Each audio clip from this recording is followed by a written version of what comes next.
Well, I'm going to be moving along here to just the outskirts of Las Cruces. That's kind of the nearest town, and I need to get some mail and get some packages. So I think that's going to be a good place to spend some time. There's a bunch of public land outside of the city, so it should be perfect for my needs. But anyways, in this video, I just wanted to talk about how expensive it actually is living car life like this on the road.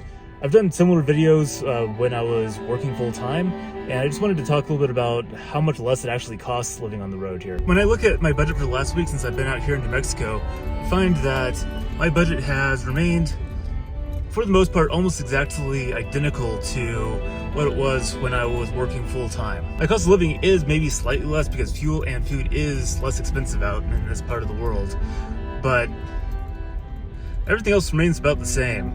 I'm driving about the same amount that I was before. It's just now I'm doing my driving in a straight line. I'll drive for about an hour every day, and I have the option of stopping for 2 or 3 nights at a campsite. Obviously, legally, I can spend more time on BLM land, but living in a small vehicle like this, I just don't have the storage to spend any more time off the grid than that.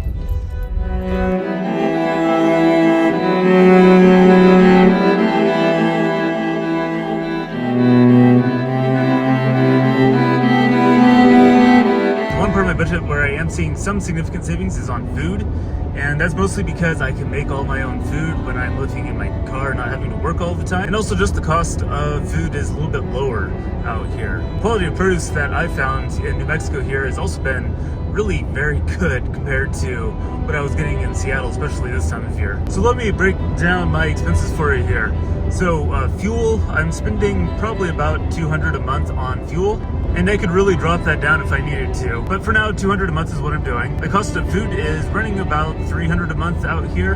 I was having trouble keeping it under $400 a month when I was back in the Seattle area, but things are definitely less expensive here, and I don't have to buy prepared food as much. So that's all that accounts for the difference there. So about $300 a month for food. So that brings my total cost of living so far up to $500 a month. Car insurance is costing me about $150 a month. I think it's a little bit less, but it's right around $150 a month. So that brings my total up to $650 a month. And then I have my storage unit, which is running me $350 a month at the moment, and that puts me right at $1,000. So I could potentially change storage units and get that number down if I need to. In case you're wondering, those sand dunes on my right there, that is White Sands National Park. I'm not going to go in there right now, though. When you take into account things like replacing clothes, doing maintenance on the car, although maintenance on this car is already partly paid for and it doesn't really cost much to maintain it, I'm looking at about $1,500 a month for my basic cost of living. The only thing you might have noticed that I didn't include in there is health insurance, and that is because I don't really know what that would cost. Since I am currently unemployed, basically, I don't have health insurance, and I certainly can't pay for health insurance at the moment because I don't have an income. All I know is that health insurance is not cheap. When I was working as a piano teacher, well, most of the time I didn't have health insurance then either, but when I did finally get health insurance, I think it cost me about $350 a month, something like that. I imagine it's higher nowadays because I haven't been self-employed in several years, so it's probably not any lower than it used to be. So anyways, that's my basic budget. If you look at the minimum payments on all my debt, that adds another $1,500 a month to my budget, which is pretty terrible. Once I have an income again though, I should be paying off that debt actually very quickly. Then my living expenses will be very low, which will free up a lot more opportunities for me.